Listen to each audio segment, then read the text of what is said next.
Yes, guys, what's up, people? Welcome back to another time with me talking about football, especially just ranting about Chelsea on this channel. I just want to say a quick thank you to you guys who engaged my last post.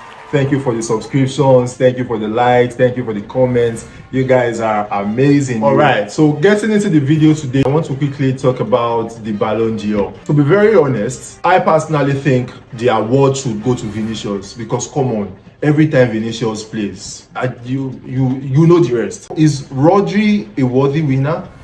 I would say yes. He's not far-fetched from winning the award as well.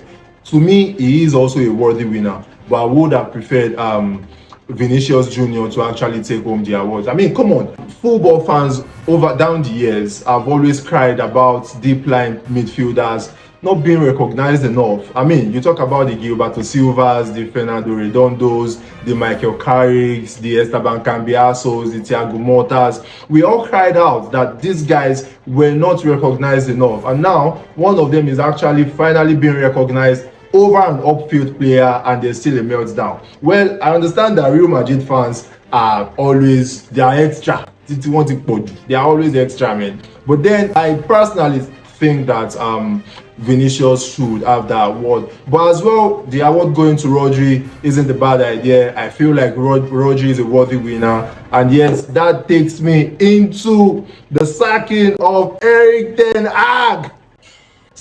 Okay, calm down.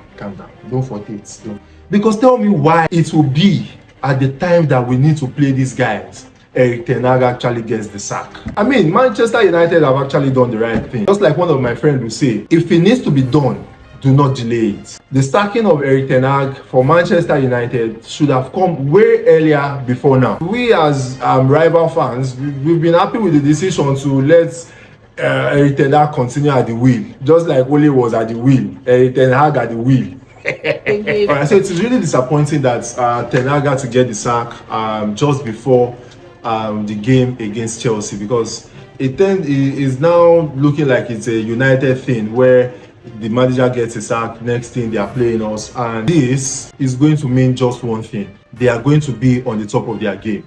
Ruud van Nistelrooy would want to lay claim to the job by putting out a strong 11 and with a strong identity of how he wants to play. So it's not going to be an easy game for Chelsea. But just before I go into the Chelsea Man U game, I just want to talk about the ten Hag situation just a little bit more there. In football, yeah, once you are not getting results and once it is not working, there's no need to prolong it. Erik ten Hag clearly was not the man for the job. Whatever the Glazers saw that made them keep him up until now, they saw it wrong.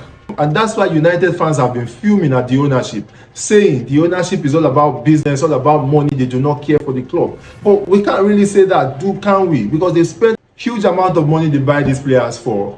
Probably something is just not right with the structure of the club. But yeah, just to cut the long story short, ten Hag should have gotten the sack long before now.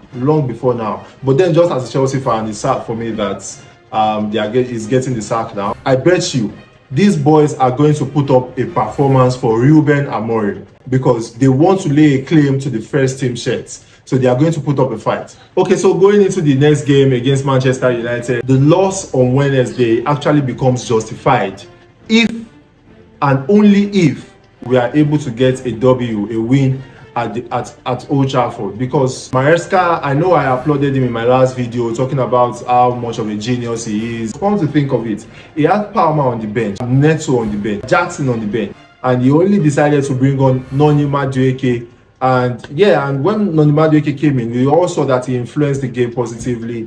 I can see that the fan base is not having so much of a meltdown, which is something we wouldn't have seen last season. It would have been all kinds of Pochettino out, the club is going in the wrong direction, the owners out, and blah blah blah. But then, because there's a ray of light, there's a beam of hope, we can see that Enzo Maresca actually knows what he's doing. Meltdown is not as bad as I thought it would have been. The game against Manchester United should be a tough game. I expect us to be on our top performance. Team A boys have had a week-long rest, and there should be no excuses for a top performance in that match. Now, Manchester United are a level far away from where they are supposed to be because they are still struggling with form, of injury. Some players are still yet to pick up form. They have this they have this guy called Hag'S who says is 8.5.